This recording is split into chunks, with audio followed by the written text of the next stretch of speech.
pensando, será que Conhece? eu não conheço, mas eu escuto, né? Às vezes, quando eu ia trabalhar de manhã, hoje eu trabalho mais tarde à noite. Quando eu ia trabalhar bem cedo, eu ligava um rádio no carro e aí ele ficava dando surto lá, né? E conversando, e É gente finíssima, viu, professora? Gente finíssima mesmo. ele é muito engraçado, né? Ele parece ser muito engraçado, muito simpático e tal. Eu acho muito engraçado. Até no real mesmo, né? Finíssima mesmo, ele é bem magrinho. Ele. Sim, eu não sabia não, que ele era bem magrinho. Eu acho engraçado quando ele diz assim, que eu quero não sei quantos mil amigos, né? Que um dia veio à Terra um homem maravilhoso, não conseguiu agradar todo mundo, não é ele que vai agradar, mas que ele fez o melhor dele.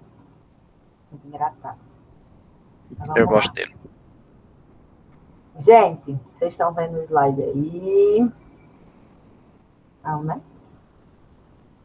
Ou tá? Não sei. Ah, tá aparecendo Ainda não, lá. professora. Ainda não tem apresentação, não.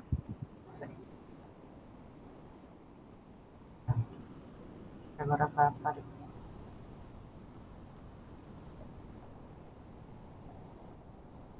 Também que às vezes dá um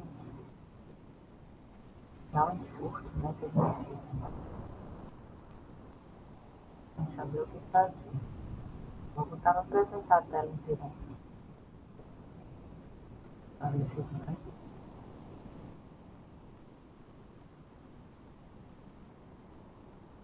Agora tá dando para ver? Positivo. Beleza. Então vamos lá.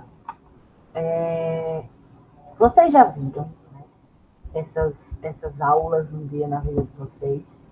Então, hoje a gente vai ter um overview aí das ferramentas de biologia molecular e da aplicação através de tecnologia de DNA recombinante. Vamos ver até onde a gente consegue ir, porque de fato é um conteúdo bem denso. E aí, até onde a gente der, é o que vai cair na prova de segunda-feira, tá bom? Então, vamos lá. A bibliografia para essa aula eu já coloquei aqui. Claro que vocês podem pesquisar outras, tá, pessoal? Não precisa ver só essas, não. Mas são duas que eu vi que são legais, que acho que vocês vão gostar. Então, o que foi que eu programei para a gente? Vamos ver rapidamente as moléculas que são utilizadas para as análises, que são basicamente as que a gente viu ontem, mas só dando um resgate, né? As técnicas básicas de biologia molecular, vou falar de uma forma não tão esmiuçada, como eu já falei no passado, como eu já falei em biotecnologia em saúde, que vocês já pagaram, mas vou falar daquilo que são os princípios e que vocês precisam sair da disciplina saber. E as aplicações da biologia molecular na saúde, focando principalmente no diagnóstico e na produção de proteínas recombinantes. Bom? Então vamos começar. A primeira coisa que a gente tem que pensar quando a gente fala sobre biotecnologia, sobre biologia molecular, é que o essencial, nesse caso, isso é bem verdade, é invisível aos olhos. Por quê? Quando a gente trabalha com biologia molecular, a gente não vê nada. Não é que nem microbiologia que você cultiva a célula e ela cresce e você vê, olha, cresceu. Não é que nem a própria química medicinal, onde você vê, né, as coisas se transformando na sua frente. A biologia molecular você trabalha muito no escuro, você trabalha muito crendo que vai dar certo, na fé, porque as moléculas são muito pequenas, não conseguem ser vistas ao microscópio óptico. Então, fica muito complicado a gente trabalhar com biologia molecular, mas é possível e tem muita gente que trabalha e ama. Tem gente que trabalha e odeia, porque tem que esperar várias etapas para poder chegar no final e ver que deu tudo errado, né? Mas é muito interessante, né, que uma tecnologia invisível consegue fazer uma mudança tão grande na vida das pessoas, da mesma forma que um vírus que é invisível consegue destruir a forma como a gente entendia a sociedade, né? Então, primeira parte que a gente vai ver são as moléculas utilizadas nas análises. Então, quais são as moléculas principais que são analisadas, que são utilizadas, que são exploradas pela biologia molecular? A gente viu ontem, DNA, RNA e proteína, tá bom? Esse DNA, essa RNA e essa proteína, eles têm um fluxo de produção de informação gênica. Então, vocês estão vendo aí, recapitulando tudo que a gente falou ontem. O DNA, ele consegue se autorreplicar através de uma enzima chamada DNA polimerase. Esse DNA é transcrito para um filamento de RNA, seja mensageiro, seja RNA transportador, seja RNA ribossômico. RNA é produzido na forma de fita simples, através da enzima RNA polimerase, e temos a produção de proteínas através desse RNA, né? Esse RNA que traz essa informação gênica para que os RNAs transportadores tragam essas moléculas de aminoácidos e formem uma nova proteína que, depois da estrutura primária, né, vai ser enovelada e tudo. Existem também outras enzimas que fazem o percurso contrário, que ontem a gente não falou, mas que são importantes de vocês entenderem e não esquecerem. Existe a enzima chamada transcriptase reversa, que a partir de um molde de RNA, ela consegue produzir DNA. É essa transcriptase reversa que a gente viu lá no chip de DNA, que a gente consegue determinar qual é o gene que originou aquele RNAzinho, né? Isso é bastante interessante. E da mesma forma, existe uma forma de o RNA se autorreplicar por uma enzima chamada replicase. Essa é uma enzima muito presente, tanto a transcriptase reversa quanto a replicase, em vírus de RNAs. Eles têm essas enzimas e eles conseguem, né, se duplicar, se multiplicar através dessas enzimas.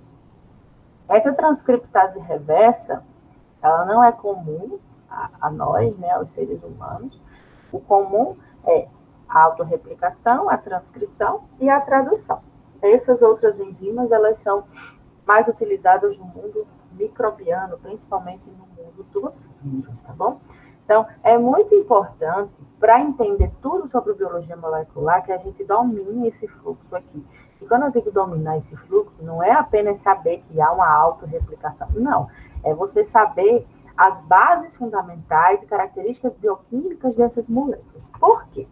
Perceba só uma coisa. Esse é todo o processo que está mostrado aqui nessa foto, só que de outra forma, de uma forma mais holística. Então, aqui a gente tem representado o núcleo. O núcleo é toda essa bolsinha aqui. Né? E dentro desse núcleo tem o quê? O DNA. O DNA, ele está sempre sendo, né, ou replicado, quando há divisão celular, ou transcrito. Então, ele pode ser transcrito em um RNA mensageiro, em um RNA ribossomal, que junto de proteínas vão formar os ribossomos, e em RNA transportador, correto? Todas essas informações estão contidas aqui nesse DNAzinho, né, que tem as receitas para todos os RNAs transportadores. Isso tudo está acontecendo aonde? No núcleo. Depois, através desses poros, o núcleo celular tem poros, esses RNAs vão sair e vão trabalhar na perspectiva de quê? De produção de novas proteínas. Como? Então, veja só. Quando essas proteínas, junto com o RNA ribossomal aqui, ó, RNA ribossomal se juntam, eles formam o ribossomo. Subunidade maior, subunidade menor, tudo certinho. Essas subunidades vão se encaixar aqui com o RNA mensageiro, que é esse aqui que eu estou marcando. Vendo? RNA mensageiro. Muito bem. Esse RNA mensageiro, ele tem sequências-chave. São essas sequências aqui, ó. Essas sequenciazinhas, elas são complementares, olha, ao anticódon. A cada 3 a gente tem um códon. E o anticódon, ele vem aqui de quem? Do RNA, ó, transportador, que ele vai transportar quem, ó, que bonitinhos. Aminoácidos, né? Beleza. Ao ponto que essa fita de RNA mensageiro vai sendo lida, vão sendo produzidas outras moléculas de proteínas. E tudo isso está acontecendo aqui, olha que lindo. Olha que perfeição da natureza. Né? Isso é então, dentro do núcleo, professor, ou fora? Isso aqui é fora do núcleo. Aqui, ó. Aqui é no núcleo. Isso aqui é o núcleo. Viu, rapaz? Isso aqui, essa parte roxa aqui, é o núcleo. Essa parte de fora é o retículo endoplasmático, que é onde são produzidas as proteínas, né? E esses ribossomos ficam aqui. E aqui é a fita. Aqui, ó. Esse aqui é a fita de RNA. Isso aqui é a proteína. Isso aqui é o ribossomo. Ela vai sendo lida e vão sendo formadas as proteínas. Então, é muito importante que vocês dominem isso, pessoal, porque senão vocês vão ficar assim, ó, sem entender o que está acontecendo. Por que esses elementos são importantes? Porque todas as técnicas que a gente vai utilizar vai se basear nessas propriedades dessas moléculas. Então, a gente vai utilizar para fazer cortes de DNA enzimas de restrição. Enzimas de restrição está aqui, né? De restrição e ligação. Vamos utilizar também enzimas de replicação, que eu falei para vocês, tanto RNA quanto DNA polimerase, moldes, que a gente vai utilizar primers, a gente vai utilizar os moldes de DNA para produzir outros, da mesma forma que acontece dentro da célula, a gente vai conseguir fazer isso in vitro, construir novas moléculas de nucleotídeos, e para que a gente construa, a gente tem que saber de que é formado um nucleotídeo, né? Quais são as características bioquímicas e as características dessa molécula, né? A eletronegatividade ou eletropositividade, entre aspas, né, dessas moléculas, a capacidade que elas têm de se hibridizar, de se juntar, de serem complementares e de se desnaturarem, porém sem perder a sua atividade. A autorreplicação sendo conservativa, que é justamente esse encaixe e essa manutenção dessas sequências gênicas toda vez que há replicação do DNA. Então, tudo isso é bastante explorado quando a gente trabalha com biologia molecular. E a base disso é processos biológicos, está lá no início da nossa formação. Por isso que é tão importante a gente valorizar as disciplinas de base. A gente sempre acha que a gente não vai precisar delas, né? Mas de uma hora para outra, no P8, surge uma biotecnologia aplicada à farmácia e mostra para a gente que a gente precisava. Da mesma forma, aparecem aí disciplinas que vão mexer muito com a parte das interações medicamentosas, e a gente vai precisar da fisiologia, né, que está lá atrás. Então, tudo isso é importante. Aqui a gente vai ver as técnicas básicas de biologia molecular. Bom, hoje a gente vai ver técnicas básicas de extração, vou me focar principalmente em extração de DNA, mas que vocês saibam que existe como a gente extrair também RNA e proteínas, a depender do protocolo, e algumas necessidades são utilizadas para cada protocolo, para cada tecido. A amplificação de DNA a partir da reação em cadeia da polimerase e as variantes, né? Não existe só um tipo de reação em cadeia da polimerase, existem vários. A separação, que é geralmente por eletroforese, e alguns métodos de detecção, como os métodos de espectrofotometria, que acredito que vocês já conhecem, e os blots, né? Western blot, Southern blot e Northern blot. Sequenciamento existe, que é quando a gente consegue saber a sequência exata daquela molécula, mas eu não vou entrar muito nisso porque é muita informação e não é algo que vocês precisem para poder entender algumas coisas. Então, eu não vou entrar nesse mérito nessa disciplina. Para que a gente extrai DNA, gente? Então, vamos dizer que você quer encontrar um fármaco, né, uma proteína, para poder desenvolver, né, a cura de um câncer específico. Você quer desenvolver aí um anticorpo monoclonal. Para que você faça todo o estudo e a produção desse anticorpo, primeiro você tem que saber a sequência gênica, né, que vai ser responsável pela produção daquele anticorpo. E muitas vezes você vai precisar fazer um sequenciamento, vai precisar fazer uma amplificação para estudar. Então, o primeiro passo da biologia molecular é você extrair da célula aquela molécula que você quer estudar. Às vezes você quer desenvolver aí um teste diagnóstico para detectar COVID-19, que foi o que aconteceu. Então, eu tenho que extrair o DNA do SARS-CoV-2 para estudar esse DNA, para desenvolver primers, para desenvolver uma técnica que consiga amplificar esse DNA e consiga identificar esse DNA. Então, primeiro de tudo, eu tenho que estudar aquela molécula. Então, percebam aí. Olha onde está localizada a molécula de ácido nucleico nessa célula. Essa célula é uma célula procariótica, tem núcleo, né? Essa célula nucleada guarda dentro dela, dentro da carioteca, o DNA. Ele está organizado na forma de cromossomo. E esse cromossomo ele fica nessa forma de xizinho, porque ele está todo enovelado em estonas, que tem suas subunidades. Essas estonas são proteínas, deixam o DNA mais ou menos enovelados. As regiões que são conhecidas como heterocromatina, eucromatina, né, que vão deixar aí o DNA mais exposto ou mais escondido das replicações, né? Genes mais utilizados e genes mais silenciados. E esses genes são formados por toda aquela estrutura do nucleotídeo, o esqueleto de açúcar fosfato e a base nitrogenada, que são unidas por ponto de hidrogênio. Ok, tudo isso a gente já sabia. Mas existe outro tipo de célula, outra fonte, na verdade, de DNA, que é o DNA mitocondrial. Eu não sei se vocês lembram, mas as células humanas, as células animais têm mitocôndria, ok? E essa mitocôndria, ela tem um DNA próprio.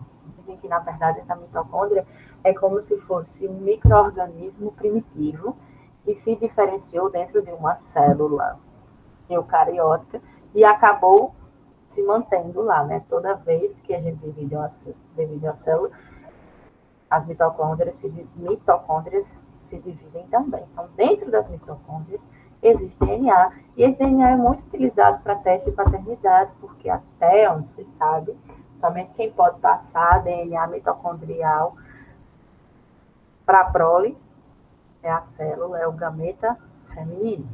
O gameta masculino não tem mitocôndria, o espermatozoide não tem. Então, para identificar quem é a mãe de certa pessoa, né, ou se tem algum grau parental, utiliza-se bastante DNA mitocondrial.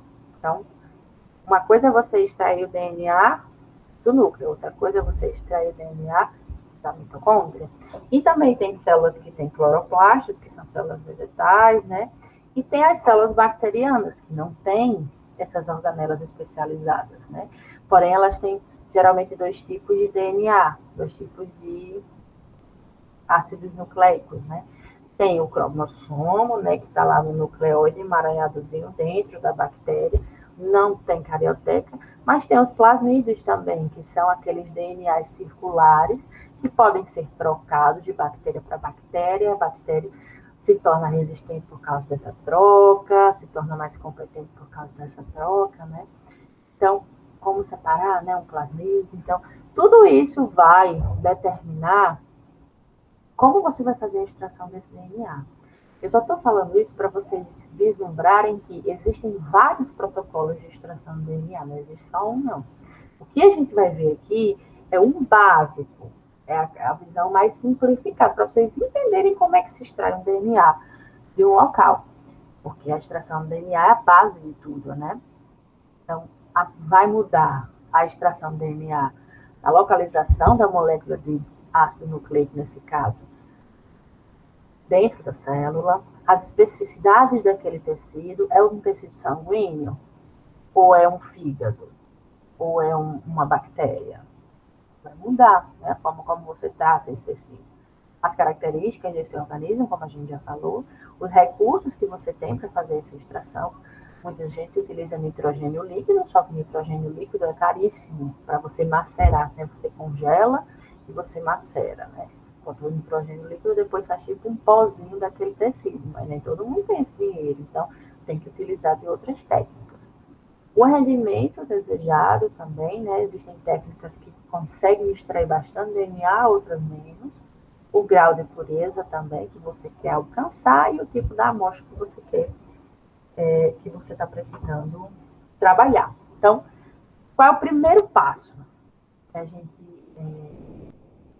dá para extrair um DNA? O primeiro passo é a gente coletar a amostra, né? De onde é que a gente vai extrair esse DNA? Ah, eu quero estudar o material genético das células sanguíneas desse paciente. Bem, então, vai pegar sangue. Ou então você está querendo saber se uma pessoa ela tem ou não gene que está associado ao câncer. Uma biópsia, por exemplo, esfregaços, próprios micro-organismos, fragmentos de tecido, pedaços de vegetais. Então, todo material biológico pode ter seu DNA extraído. Bom? E quando a gente vai fazer a coleta desse material, é muito importante que a gente acondicione esse material de uma forma correta, porque esse DNA ele pode ser facilmente degradado. Porque tanto DNA ou RNA, mais ainda, eles são fáceis de serem estragados, né? São fáceis de perderem a viabilidade. Porém, existem pessoas que dizem que o DNA atravessa séculos e ele está lá. Tanto que é possível você fazer a extração de DNA e restos cadavéricos de pessoas que foram carbonizadas, né? Principalmente ali da região dos dentes, da arcada dentária. Então, aquela polpa consegue ainda se conservar ao longo dos anos, não daquela forma íntegra, mas o DNA presente ali consegue ser conservado, tudo, que é DNA, porque o DNA é uma molécula muito estável e tal. Mas, de qualquer forma, é preciso ter bastante cuidado. Então, é preciso preservar essas amostras.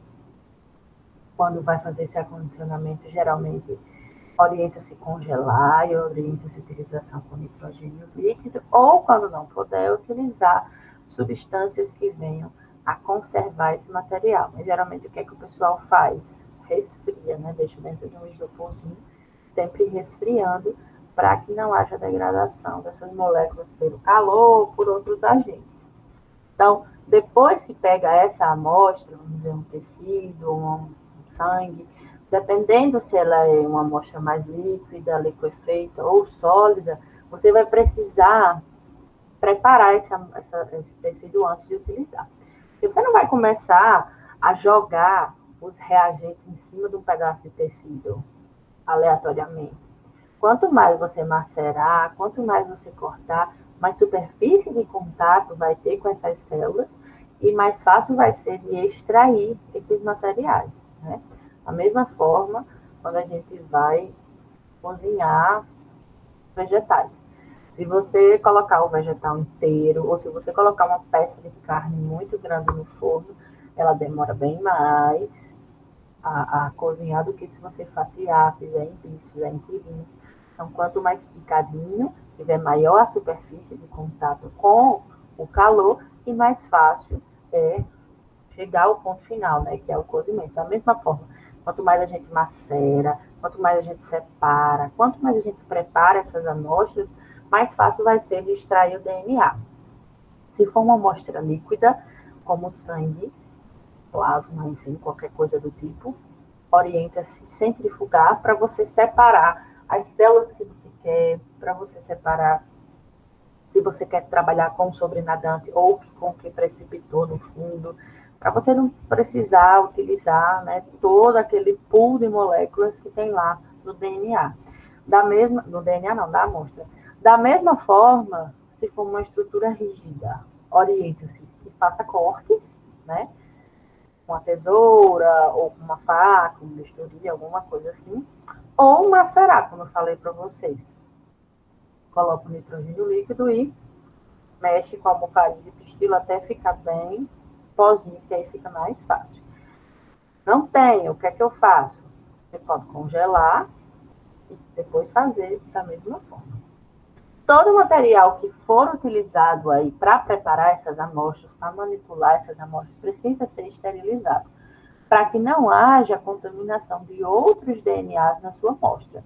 A gente sabe que no nosso ambiente que a gente está é cheio de DNA. Da mesma forma, a nossa vestimenta, né, os EPIs, que a gente está falando, conversando, aquelas perdigotas podem cair ali no nosso material e pode acabar havendo contaminação. E eu vou acabar extraindo DNA meu, não vou extrair o DNA do próprio tecido. Pode fazer com que a sua amostra perca a viabilidade. É muito importante fazer isso. Vamos começar o protocolo de extração do DNA? Vamos. Então, fiz a coleta, preparei o material, tudo direitinho. Primeiro passo. A célula está aqui, íntegra. Eu quero uma coisa que está dentro dela. Como é que eu vou fazer para ter acesso a essa coisa? Vou quebrar essa célula de alguma forma. O primeiro passo é a lise celular, é a quebra dessas células. E para fazer a lise celular, a gente tem uma série de reagentes que podem ser utilizados.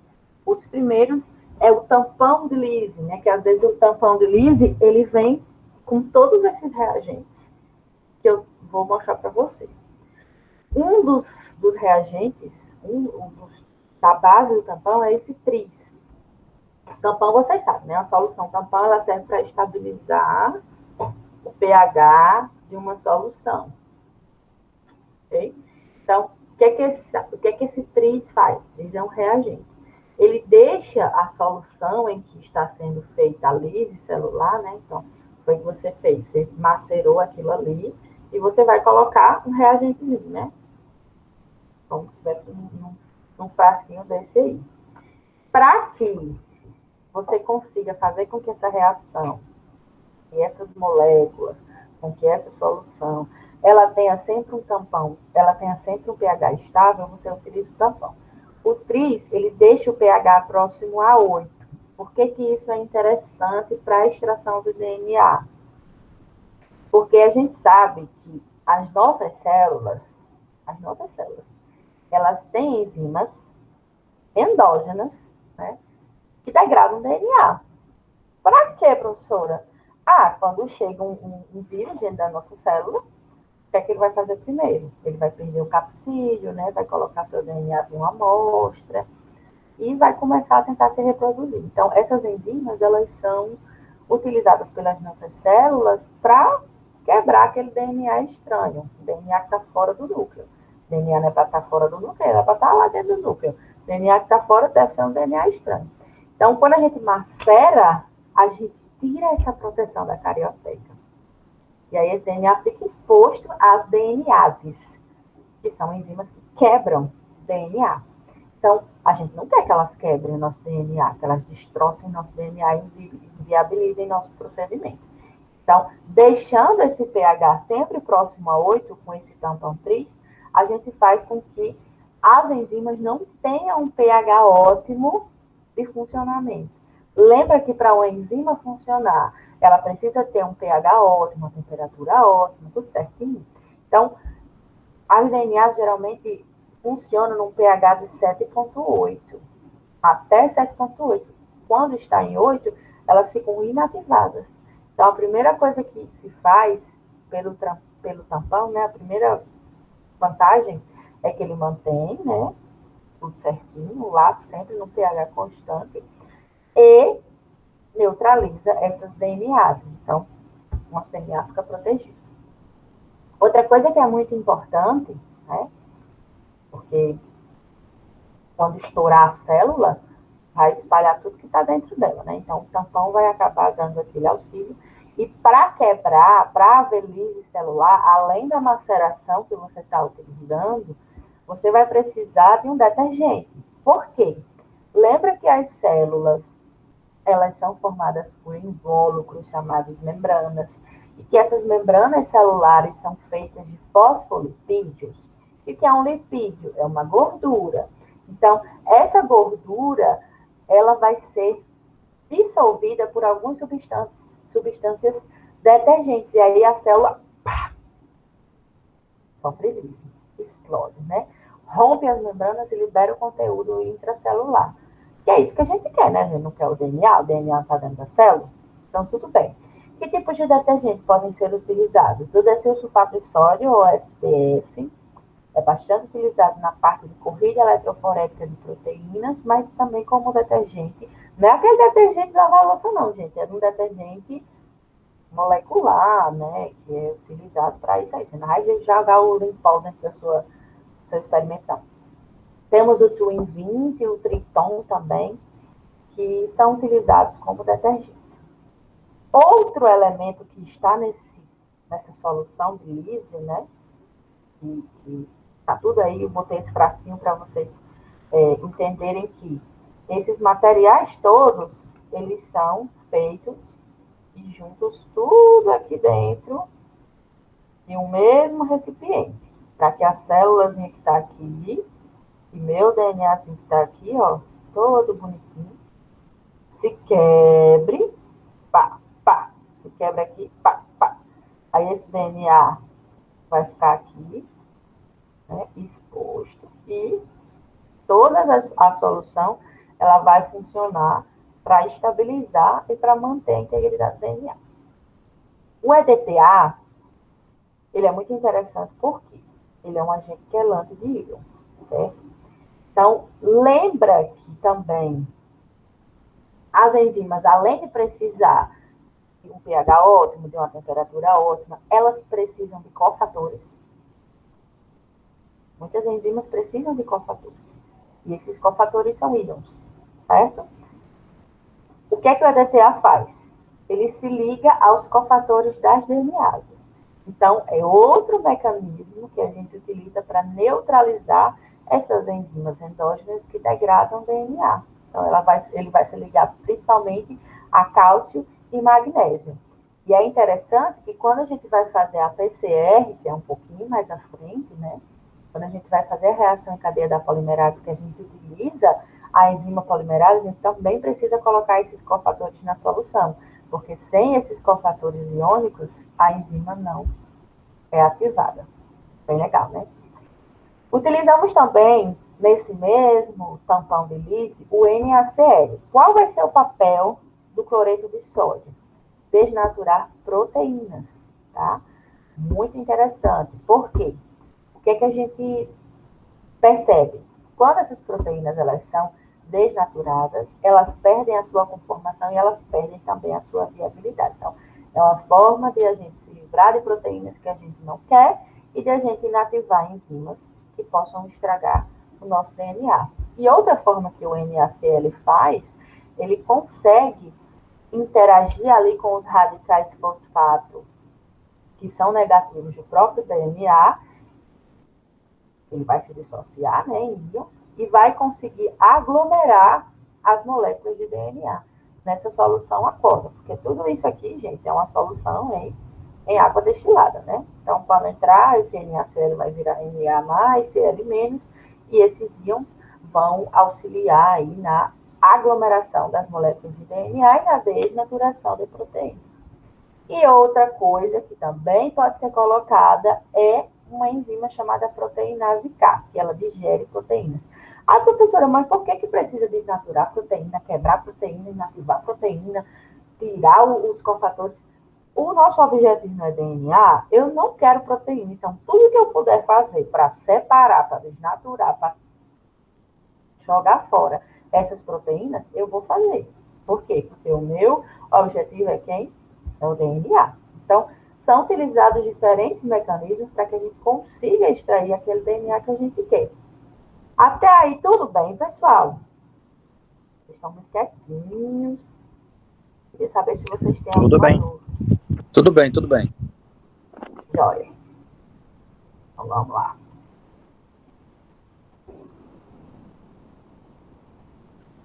Vamos para a próxima. Fizemos o quê? Quebramos a célula. Tá tudo misturado lá.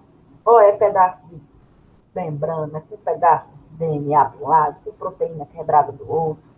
Tudo misturado, né? É como se a gente pegasse uma sopa, né? Fosse tentar separar só o macarrão daquela ruma de outra coisa que tem na sopa, né? É carne, é pedaço de legume, é tempero.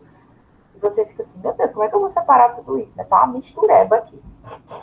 Então, o que, que a gente faz? O primeiro passo, depois de quebrar a célula, é separar esses constituintes. O que é que eu quero? DNA. Então, uma das formas de fazer a separação e promover ainda mais a separação das proteínas das demais moléculas de DNA é utilizar solventes orgânicos, como fenol e cloroformo. Esse protocolo de fenol e cloroformo é bem antigo, certo? E nem é tão utilizado mais hoje em dia pelos grandes laboratórios, porque fenol e cloroformo, né, gente, são bastante tóxicos.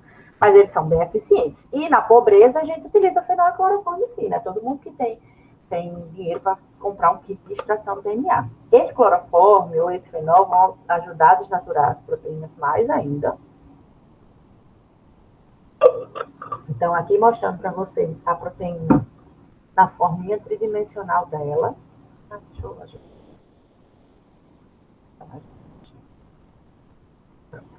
Aqui ela está na forma tridimensional e aqui ela foi desnaturada, né? E aí, o que é que se faz? Coloca esses solventes orgânicos e centrifuga.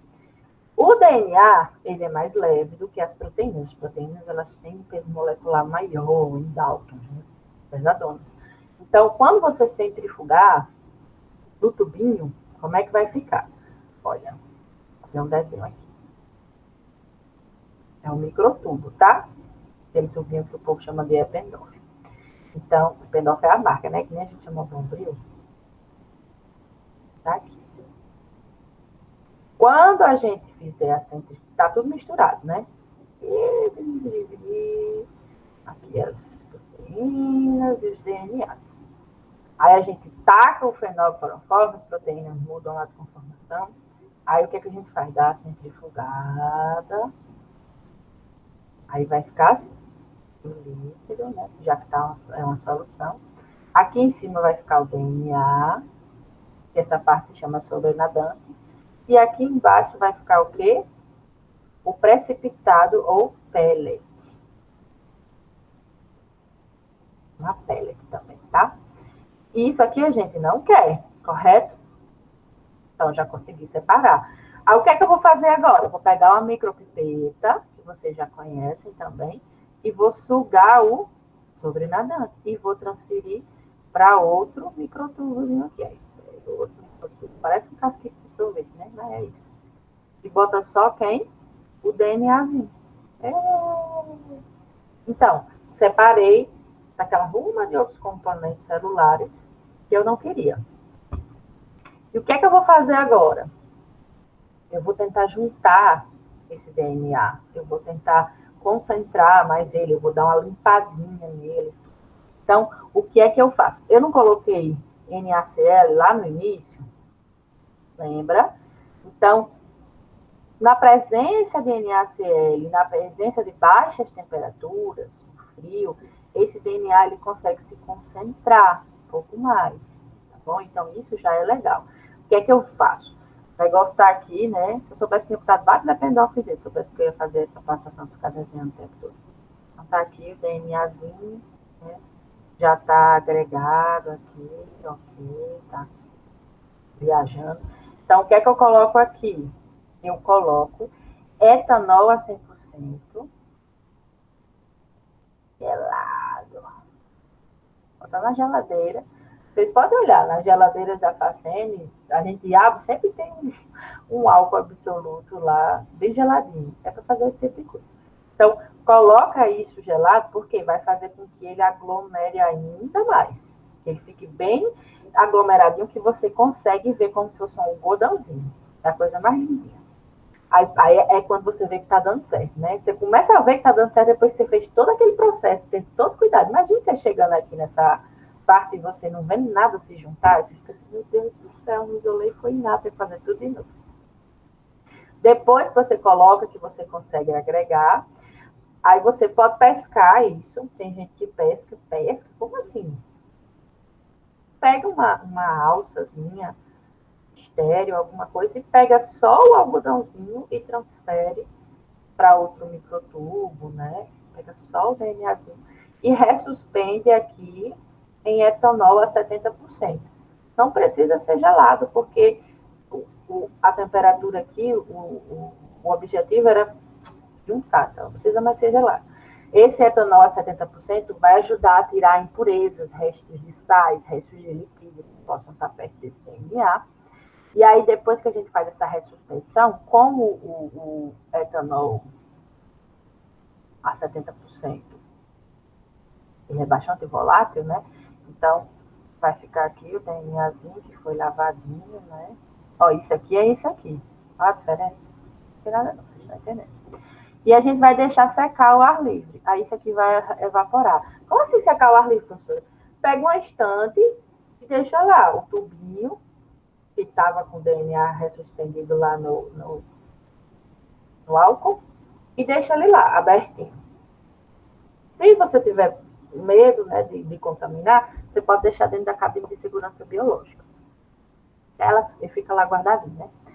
Depois ressuspende ou com um tampão, né, para manter o DNA sempre numa soluçãozinha controlada, que pode ser o tampão TE, que é o Tris-HCl-LDTA, você já sabe para que funciona, ou água miliquê, água ultra pura, água destilada ultra pura. E aí você conseguiu extrair seu DNA. Vitória, vitória! Estamos todos vivos até aqui. E extraímos o DNA. E agora? Qual é o próximo passo? E Edson? E vem a seguir. Extraímos DNA para quê?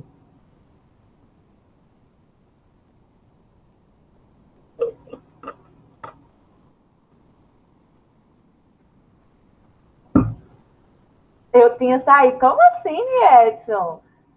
Eu te peguei no flagra, e não quero explicação. Né? Professora, extrair o DNA para poder entender ele, compreender, classificar, dividir, Isso, estudar. exatamente. A gente extrai sempre para fazer alguma coisa, né? Então, quais são as opções que a gente tem? Vamos olhar aqui, o que eu botei para a gente ver. O DNA extraído está puro, né? Está purificado. Então, a gente pode utilizar ele para tentar só quantificar por espectrofotometria. Lembrando que essa espectrofotometria utiliza a luz UV, e a luz UV, ela tora o DNA no meio, ela faz dímero de timina. Então, a amostra que vai para a espectrofotometria, às vezes, não deve ser a amostra que vai ser utilizada para outras coisas, né? Então, fazer vários tubinhos de extração para cada amostra ir para uma parte, né? Um experimento. O DNA pode ser utilizado para uma eletroforese, para a gente visualizar esses DNAs, e pode ser amplificado, né? Se a gente precisar de mais moléculas de DNA. Tá bom? E aí, pessoal, eu vou sugerir, já que já chegou a hora do intervalo, por mais que a grande maioria esteja chegado atrasado, eu vou sugerir que a gente dê um intervalo de 15 minutinhos. E aí, daqui a pouco, a gente volte com o restante da aula. O que é que vocês acham?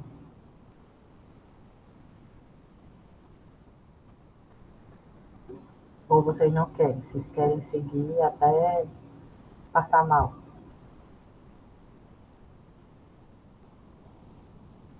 Beleza. Então, vamos dar um intervalinho de 15 minutos, e daqui a 15 minutos a gente volta para beber uma água, quem ainda não jantou. Eu sei que enquanto eu fico dando a aula aqui, ou então enquanto eu fico esperando vocês, você está jantando, né? Tomando a sopinha de vocês. Mas não tem problema não. Aí vocês têm esse tempinho, daqui a pouco a gente volta. Eu vou só interromper a gravação.